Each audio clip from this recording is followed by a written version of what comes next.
everyone, my name is Priyanka and welcome to my vlog. Today I'm going to talk about 10 things that you need to quit in this life of yours to make your life better. Now, these are very simple things that you can apply to make your life better. Now, let's get on with it. The first one is that you need to pay attention to your environment. Now, most of us don't pay much attention to the environment that we are living in. We don't pay attention to the kind of people that we interact with. So, we have a lot of friends. Buddies, we call them, not close ones. Sometimes they can be close too. These are the kind of friends that don't really pay attention to the kind of person we are. They are simply just hanging around with us because they need something from us. So they will always call you up or talk to you only when they need something from you.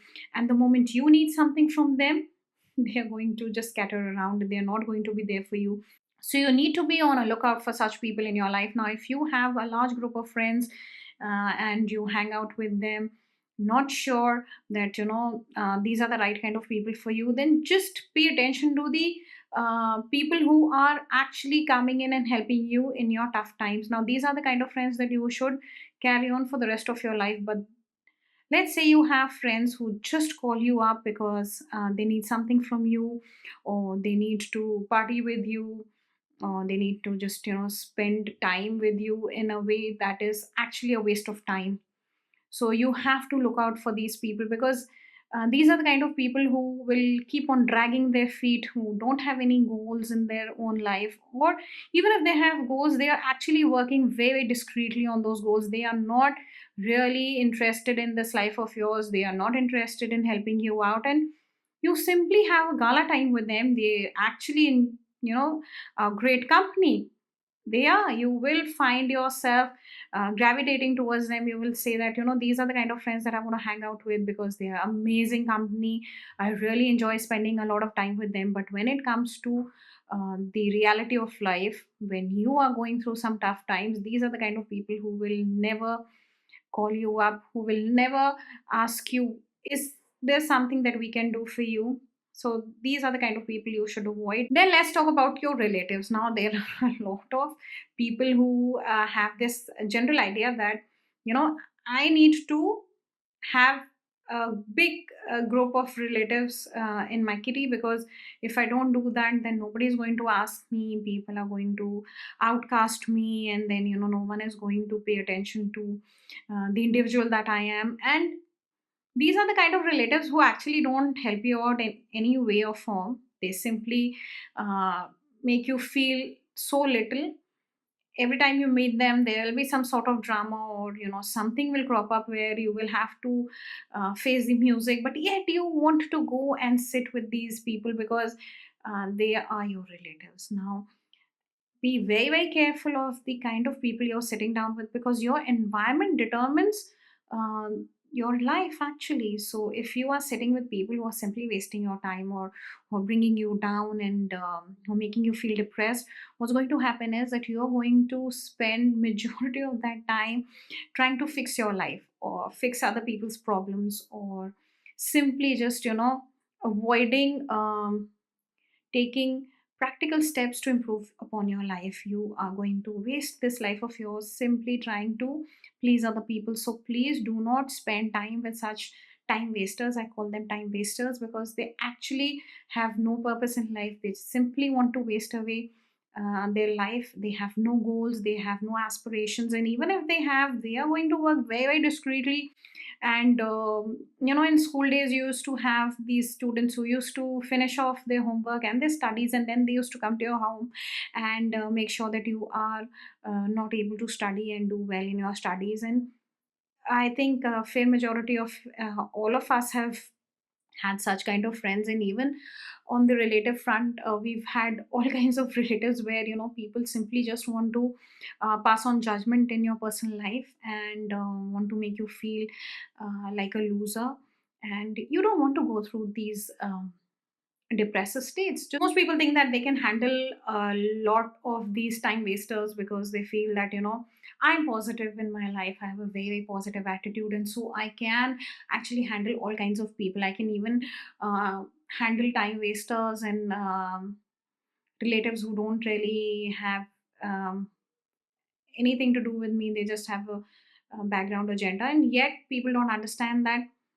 no matter how much of a positive attitude you have in this life of yours, if you are sitting down in a company of depressive, narrow minded, judgmental people, people who don't have any goals in their own life, what you're going to do is you're going to simply start mimicking their thought process. So you're going to change your thought process based on the environment in which you are. Now if you're sitting with people who are goal oriented or who are supporting you in every way and form, what is going to happen is your thought process is going to change. You're going to feel uplifted. You're going to feel like, yes, I can achieve these goals. I can do better in my life.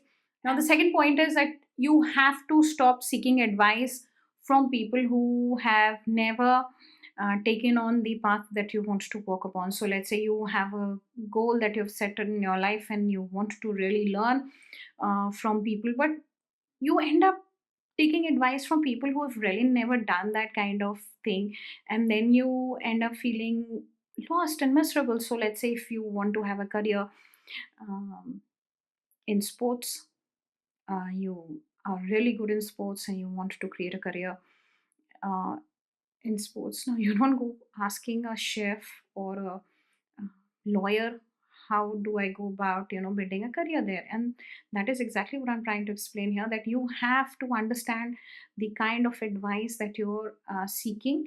And once you have a basic understanding, yes, this is the kind of advice that I want to ask people, then you have to narrow down on the kind of people you feel that have that advantage or edge. And if you're not able to pick up people in your surrounding area who have that kind of edge, then go look out for them, approach them in some way or form, because the basic idea is that you have to learn in this life of yours. And if you end up seeking advice from any random person, then what's going to happen is that you're going to have random thoughts and you're going to feel lost and you will never have any idea where to go, how to go about it, and how to build your life. So if you are focused in this life of yours, if you really want to achieve something in this life of yours, find out the kind of people you want to interact with. Now go on LinkedIn or start asking people around you. If you know somebody who's in my field, go seek out these people and start having conversations with them, because the whole point is that you have to get an advice that is of some benefit to you. Now so make sure that you are seeking the right people, because once you do that, you are going to fast track that career of yours and you will have a lot of advantage over other people. Like, third one is take ownership of this life of yours. Now what happens to most people is that they keep on waiting for some circumstances to change in this life of theirs. So they are going to say that if I go to this place, or if I get this individual, or if I get this job, then only I am going to feel good about my life, and then only I'm going to start working upon this life of mine. No, you have to keep on practicing and improving upon your skills each day, every day. So it doesn't matter what kind of circumstances are coming your way. What matters is what are you going to do about those circumstances. Now most people are going through some difficult times or are going through some hardships. Even if you're not going through an hardship, what is happening is that you are simply lagging in your life because you want a perfect circumstances to happen in this life of yours, perfect set of things to happen in this life of yours, and then only you're going to make a move. No, you have to make a move now. If you want to stay focused on that path of yours, if you want to stay focused on that goal of yours, what you have to do is you have to work now. Because every day, whenever you do that, whenever you work upon those goals of yours, let's say you give yourself 1 hour to that particular skill set that you want to improve upon, what's going to happen is in a way you are going to have a cumulative effect.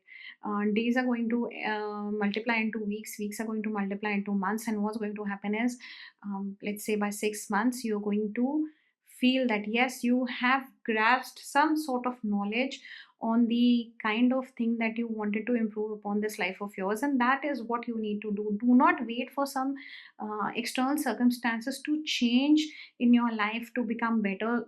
so that is a time when I'm going to improve upon my life. So let's say people who have had a child will say that I will wait till my child is a teenager to start creating some side hustle. No, don't do that. Don't wait for your child to become a teenager and then you are going to say to yourself, oh, now in that he's a teenager, I have a lot of time, but now I don't have the skill set. So start planning now, so that let's say in 6 months or a year or in next 2 years you're going to be able to set yourself up, because that is what you need to do. Don't wait for some outside circumstances to change or to become better, because the time is now. You don't have the luxury of wasting this time of yours, and do not waste your time trying to wait for that external circumstances to become better, because only God knows when they'll become better.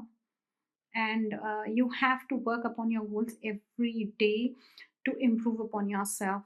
So the fourth one is, do not go people pleasing. Now what most people do is they have this very bad habit of saying yes all the time.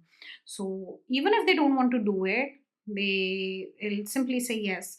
So if somebody is asking you to do an extra work in office, or someone is asking you to take up a career path because they feel that it is the right thing for you, you'll end up saying yes, because you think that let another person decide for me, and let me make them happy. Now this is where your idea of life is going to become very very complicated, because you think that if I say yes to people, people are going to feel happy, then they're going to appreciate me, but that appreciation is never going to come. So stop people pleasing, because the most difficult thing in this life of yours is saying no. You have to learn the art of saying no, because until unless you do that, you're going to stretch yourself thin mentally, physically, and emotionally, and you are going to find that at the end of the day, you don't have the right mindset, you don't have the right energy, and you don't have the right emotions to lead on a good life. This is where you have to take a step back and say to people, no, I am going to decide for myself, and I'm going to take responsibility of this life of mine. I'm not going to blame you, because that's my next point. So this is where you have to stop people pleasing. You have to understand that as long as you are people pleasing, what's going to happen is that you are going to simply allow others to make decisions for you, and those decisions might not sit right with you. So stop people pleasing. In continuation with the fourth point, we are going to come on to the fifth point, and that is stop blaming others for this life of yours. Now this is where all the confusion is going to step into your life, because what you're going to do is you're going to simply first say yes to people, and then you will be unable to handle the situation, and then you will start blaming others. That's what's happening in your life. First you start saying yes, you start saying yes to so many people, you don't have healthy boundaries, and then once you find yourself actually tethered on to the last bit of hope, when you find yourself really going down the rabbit hole, you feel like your life is out of control, you have no time to sleep, eat, or exercise, or be yourself, then you start blaming others for this life of yours. So stop blaming others. It was your decision to say yes. And now, once you start learning how to say no, you will find yourself doing better, because ultimately you are going to take ownership of this life of yours and ownership of those decisions of yours. Stop blaming others. Stop wasting your life trying to find somebody to lead you, because nobody can lead you. This is your life, this is your mind, these are your emotions, and you must become aware of the kind of emotions you're feeling. Because if you don't do that, if you don't become aware of the emotions that you're feeling, what is happening is that you're simply blaming others. Now these are the emotions that you have been feeling for a long time, because you have been saying yes to a lot of people in this life of yours. So start saying no and stop blaming others. These are the most important things you can do in this life of yours, and once you do that, trust me, your life is going to become a lot better. Sixth point is that you have to list your vices. Now, we all have some sort of vices. So, it can be, if you're trying to take on a healthy diet, now your vice is that, let's say you have a box of sweets lying in your fridge. What you'll do is, instead of eating one, you will end up eating five. Now, this is your vice. Or let's say you have a very bad habit of scrolling on your phone, and even though you know that you could have used that time to upgrade your skills, but no, you want to sit on your phone and scroll mindlessly for the next 30 minutes or 1 hour.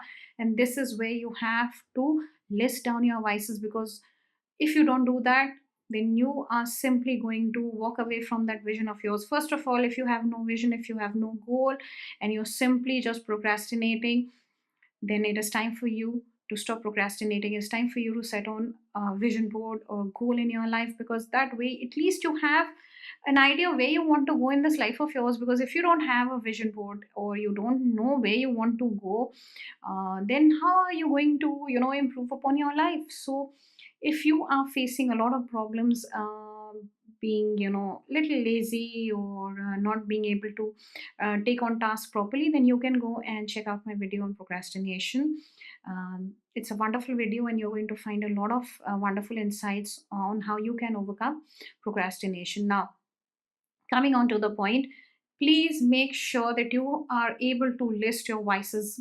Be very, very mindful. Don't escape this part. Do not move on from this part, because this is very important. What is happening is that you have only certain hours in a day in which you can be productive, and now those hours are gone by because you are simply in a habit of scrolling too much, or sitting on your sofas and talking to your friends on the phone endlessly. So this is where you have to list out your vices, and if you are able to list out your vices, you will find yourself making some amendments, because you will realize that you've been wasting a lot of time. And whenever you want to improve upon your life, just list down those vices, and then list down how many hours or minutes you're spending on that particular bad habit. And this way you can improve upon your life, because at least you'll know how much time you have been wasting so far, and it's going to simply be uh, insight that you had been missing for so long in this life of yours. Coming on to the seventh point, if you are somebody who's always obsessing over what is not working in this life of yours, let's say you've had failed relationships, or your career didn't take off, you made a lot of attempts at changing your career, or trying to make something of yourself. Now this is where you have to stop obsessing over your losses. Now yes, you are aware of the kind of failures you've faced in this life of yours, but if you keep obsessing over those losses, what's going to happen is your focus is on the loss, your focus is on what is not worked out for you, and this is where you will keep on wasting that time of yours, because all you do is you just simply wake up every day and just talk about things that have not worked out for you. Imagine if the same time you'd spend trying to upgrade yourself, or trying to make a list of things that you need to do to make your life better. You would have been chasing those things, but rather than chasing those things, or rather than taking positive actions in this life of yours, what you do is you simply sit down and keep on having conversations with yourself or with others about the things that have not worked out in this life of yours. And it's in the past now. It's simply in the past. Let it stay in the past where it belongs. And at least use your present, use your now judiciously, because that is what is happening to you. You are not able to give enough time to improve upon yourself. You simply are wasting that time in your vices and being lazy, and talking about things that have not worked out for you. So where is the time to actually work upon your goals? Coming on to the eighth point, do not wait for some sort of improvement to happen in this life of yours, that yes, I'm going to improve tomorrow, but I don't know how I'm going to improve myself. I don't know where I'm going to get the knowledge. First of all, a lot of knowledge is available on the internet and in books, but what is happening to you is that you're mindlessly reading through those books. If you're reading through those books, most of the time people don't have a habit of reading books. There's vast knowledge of things available for you, but you don't have the time, because I said you've been wasting your time. So first of all, if you are listening to podcast, just jot down what important points somebody is saying to you, and maybe it resonates with you, and then you can take some action. Now what is happening is you listen to these podcasts, you go on the internet and search something, or you read your books, or you have a conversation with people, but you don't apply these things in your life, and that is where the gap is happening. So if you are learning something very, very crucial for you that is going to benefit you, you're simply taking on a lot of information and then forgetting it. So if you end up applying it, what is going to happen is it's going to improve upon your life. So let's say you read a book on habits, or you read a book on uh, improving your finances, or on money. apply those things in your life. I'm not saying blindly apply them. There are a lot of misinformation also. So to avoid that misinformation, the best part is that actually you should read books, because books have a lot of correct information, and this way you can have a vast knowledge available to you. If you are reading through a book and not studying it, what is happening is that you simply telling people that, I read a book, I read this book and it was wonderful. But if somebody is going to ask you, what did you learn from it? You have zero idea. So this is where you have to make the change. If you are going to read a book, at least study it. Study it in a way in which you can explain it to yourself or to others around you, how you can improve upon your life. And this is the best habit that you can inculcate in this life of yours. Coming on to the ninth point, stop comparing yourself with others. Now, what happens to most people is that they end up comparing themselves, and especially in a day and age where social media is showcasing such private lives of people. You open up apps and you have such beautiful lives. So what you're doing is you're simply waking up every day and comparing your life to them. Now, these lives 99% of the time are fake, okay? And they have been curated for the audience. If you are smart enough, you will know that these are curated lives. And if you're practical enough, you will know that these individuals are not leading such glamorous and such beige lives. So please stop comparing yourself to them. Stop comparing your houses, your husbands, your wives, your cars, and your children to them, because this is absolutely ridiculous. In your social, standing, let's say you have a lot of friends and you have a lot of relatives, and then you end up comparing yourself to them. Oh, this person is doing really well, and I'm not doing well. I don't have such a big house. Just look at their whole life, and maybe you will find that either something is lacking in their life, or maybe they have worked upon creating this life of theirs. And you have to simply step back, stop comparing yourself to others, and work upon your life. Now, this is where you have to make that improvement. You have to work upon your own self, improve yourself every day, and strive for a good life. And don't strive for a life that is based on other people's lives, okay? Strive for a life that you want, because at the end of the day, you have to live that life. And if you are going to build a life based on what other people are doing, you're simply going to find yourself feeling a lot of depression. You're going to feel anxiety, and this comparison problem is creating a lot of anxiety in your life. So stop doing that. Stop mucking around your mind by simply comparing it to others. Everybody is born differently. Everybody looks at life differently, and everybody has a different life. No two lives are same. So please stop comparing yourselves, and simply work upon yourself, and that is the only way you can improve upon this life of yours. So coming on to the last point, the 10th point, please stop putting yourself under guilty syndrome. I call it a guilty life syndrome, where people feel so guilty about the things that they let go of, the opportunities that they let go, and now they're simply sitting in the past. Now, if you are somebody who's simply sitting in your past and saying to yourself, oh, I could have done that but I didn't do it, and then you have these long conversations about the things that never came your way, or even if they came your way and you simply didn't have the right circumstances to say yes, you will simply keep on, trying to tell yourself, oh, if I had said yes to this, if I would have taken on that opportunity, my life could have been better. Now, that is a missed opportunity, and maybe it was not meant for you. Destiny has great plans for you. So stop putting yourself under that guilty syndrome. Don't do that to yourself. Don't push yourself in a corner. Instead, wake up every day with big, amazing dreams. Have lots of hopes, lots of dreams, lots of, amazing ideas on things that you can do in this life of yours. Actually, you should make a vision board. I think that's a wonderful way in which you can visually impact your mind. Yes, these are the things that I want in my life. These are things that I want to improve in my life. And once you do that, once you have a vision board, what you can do is you can simply stand there every day in the morning and look at that vision board and feel amazing about this life of yours. Because at the end of the day, you have to feel amazing about this life of yours. You have to have some sort of hope. You have to have some sort of big dreams. Because if you're just wasting your time thinking about things that didn't work out for you, opportunities that went by and you couldn't say yes to them, then that's a time waster, and you don't want to waste away this precious life. These are the 10 things that you need to quit in this life of yours to improve upon your life. And if you love my vlog, do like, share, and subscribe and comment down below. And thank you for watching, and see you in the next one.